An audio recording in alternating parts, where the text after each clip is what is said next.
जय श्री राम। पिछले वीडियो में जैसा कि हम लोगों ने ट्रिगोनोमेट्री, उसका अर्थ, उसका डिफिनीशन और वह किस त्रिभुज पर आधारित होता है उसके बारे में अध्ययन किए थे। लेकिन आज जो है सो हम उसके सिवा प्रभेद, सबसे पहले त्रिभुज जो कि कितना प्रकार का होता है, त्रिभुज का डिफिनीशन, उसके सिवा उसके लंब का डिफिनीशन, आधार का डिफिनीशन और कर्ण के डिफिनीशन में चर्चा करेंगे।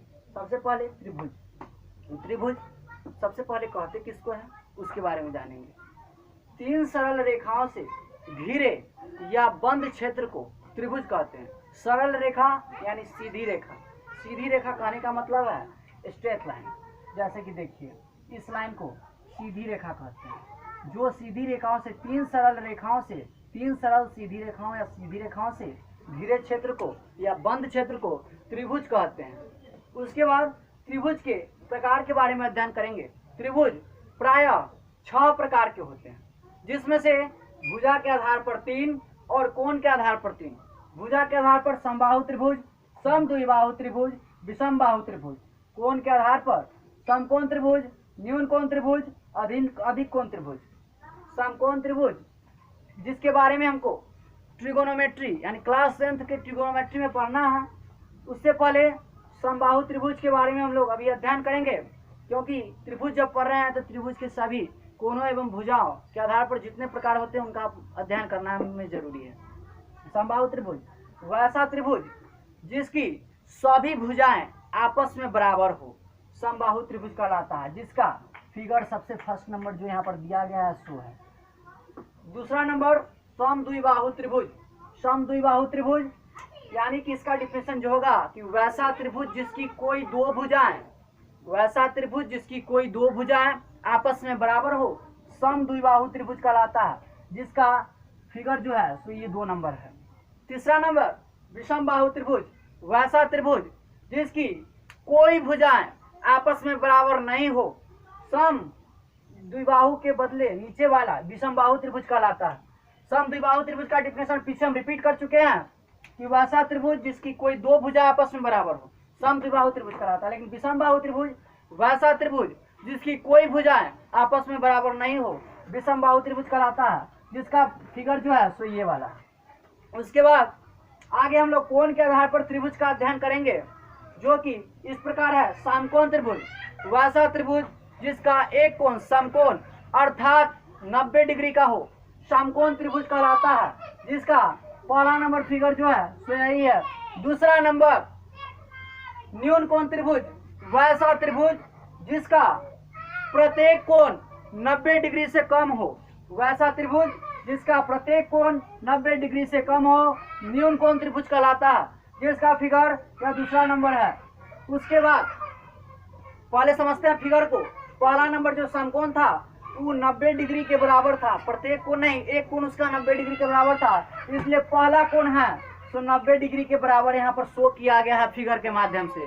दूसरा नंबर जो है सो न्यून कोण त्रिभुज है, जिसमें प्रत्येक कोण जो है सो 90 डिग्री से कम है, यानी 90 डिग्री से छोटा है। इसी कारण से यहाँ पर देखिए कि 90 डिग्री से छोटा का हर जगह हर कोण के सामने चिन्ह लगाया गया है। उसके बाद अधिक कोण त्रिभुज के बारे में जानते हैं। वैसा त्रिभुज जिसका केवल एक कोण 90 डिग्री से अधिक हो, अधिक कोण त्रिभुज कहलाता है। जैसे कि फिगर के माध्यम से आप लोग देख सकते हैं कि एक कोण जो है तो 90 डिग्री से बड़ा है या अधिक है। उसके बाद हम लोग फॉर क्लास 10th यानी फॉर 10th मतलब 10th क्लास जो है उसके विषय मतलब उसमें जो आने वाला समकोण त्रिभुज ट्रिगोनोमेट्री में है उसके बारे में अध्ययन करते हैं। तो बता चुके हैं समकोण त्रिभुज का डिफिनेशन पहले है कि समकोण त्रिभुज वैसा त्रिभुज जिसका एक कोण समकोण अर्थात 90 डिग्री का हो, समकोण त्रिभुज कहलाता है। उसके बाद हम लोग उसके फिगर जो है यहाँ पर देखेंगे। यहाँ पर पहले ही बता चुके हैं, लेकिन उसके बाद यहाँ पर भी लिखा हुआ है, नामांकित यहाँ पर फिगर बनाया गया है, जिसमें शो किया गया है कि जिसको हाइपोटेनस, परपेंडिकुलर और बेस किसको बुलाया जाता है वो भी शो किया गया है यहाँ पे। तो सबसे पहले यहाँ पर देखिए यह एक त्रिभुज है जिसको समकोण त्रिभुज बोलते हैं। इसमें कर्ण है, लंब है, आधार है। पिछले वीडियो में हमने इसका भी जिक्र किया था। आज यहाँ पे कर्ण को हाइपोटेनस, लंब को परपेंडिकुलर और आधार को बेस बोलते हैं, वो भी बता दिए थे। आज यहाँ पे हम लोग लंब का डिफिनेशन, कर्ण का डिफिनेशन और आधार का डिफिनेशन जानेंगे। सबसे पहले कर्ण, कर्ण किसको कहते हैं?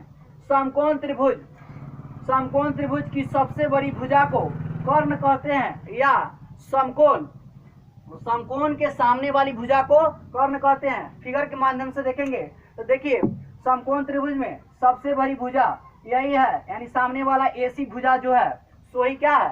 कर्ण है। यानी कि हम लोग का डिफिनेशन जो है सो इससे प्रूव होता है कि सबसे बड़ी भुजा जो है सो ही क्या है? कर्ण है। उसके बाद दूसरे डिफिनेशन के माध्यम से समकोण त्रिभुज की सामने वाली की भुजा को, समकोण के सामने वाली भुजा को कर्ण बोला जाता है। यानी समकोण AB जो है सो एक लंबवत भुजा है जो BC के साथ मिलकर समकोण बनाती है, उसके जस्ट सामने वाले भुजा यानी AC को ही कर्ण बोला जाता है। ये दूसरे डिफिनेशन के माध्यम से भी इसको हम प्रूव कर चुके हैं। इसके आगे अब लंब के बारे में जानेंगे, जिसको प्रीपेंडिकुलर बोला जाता है। समकोण त्रिभुज यानी समकोण त्रिभुज में एक भुजा होती है जो होती है लंब, समकोण बनाने वाली लंबवत भुजा को लंब कहते हैं। देखिए समकोण बना रही है यानी लंबवत भुजा, यानी कि जो भी प्रीपेंडिकुलर है यानी एकदम सीधा भुजा जो है यानी लंबवत है, इसी को क्या कहते हैं? लंब कहा जाता है। यहाँ पर देख सकते हैं आप, ये भी भुजा जो है सो ही लंबवत भुजा है जो भुजा BC के साथ मिलकर समकोण बना रही है।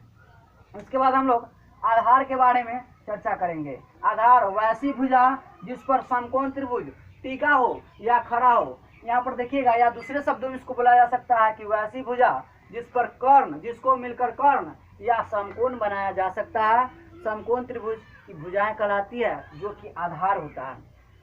ठीक है, आज के लिए बस इतना ही। अगले वीडियो में हम लोग समकोण त्रिभुज के बारे में आज चर्चा कर चुके हैं, लेकिन अगले वीडियो में हम लोग त्रिकोणमिति की निष्पत्तियां और उससे कुछ संबंधित फॉर्मूला का जिक्र करेंगे।